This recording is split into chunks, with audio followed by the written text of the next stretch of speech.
जब उसे महसूस हुआ तो उसने एक खतरनाक दृश्य देख लिया। वह डरकर सोफे के पीछे चला गया। अगले ही पल एक बड़ी आंख धीरे धीरे तहखाने में झांकने लगी, जिससे सभी डर गए और उनकी सांस जैसे थम गई। उस आदमी ने सावधानी से पीछे हटने की कोशिश की, लेकिन तभी राक्षस ने उसे दूसरी तरफ से घेरना शुरू कर दिया। सौभाग्य से अचानक एक चूहा राक्षस को विचलित करने में सफल हो गया। इस मौके का फायदा उठाकर आदमी ने अपनी बेटी को साथ लेकर राक्षस का सामना करने की योजना बनाई। जैसे ही वे खतरे से बाहर निकलने वाले थे, अचानक सैंगपाओ ने एक कुल्हाड़ी उठाई और राक्षस को पीछे से मारने की कोशिश करने लगा।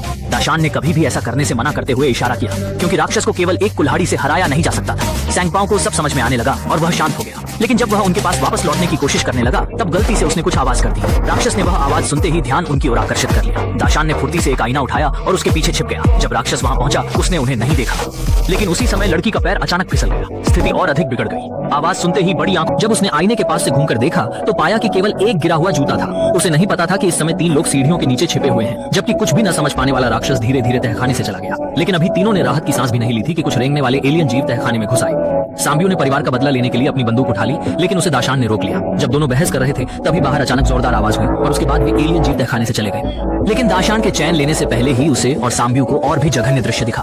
त्रिकोण राक्षस ने एक मानव पुरुष को नीचे रखा और फिर 50 मीटर लंबा सुई जैसा यंत्र निकालकर आदमी के शरीर में गाड़ दिया।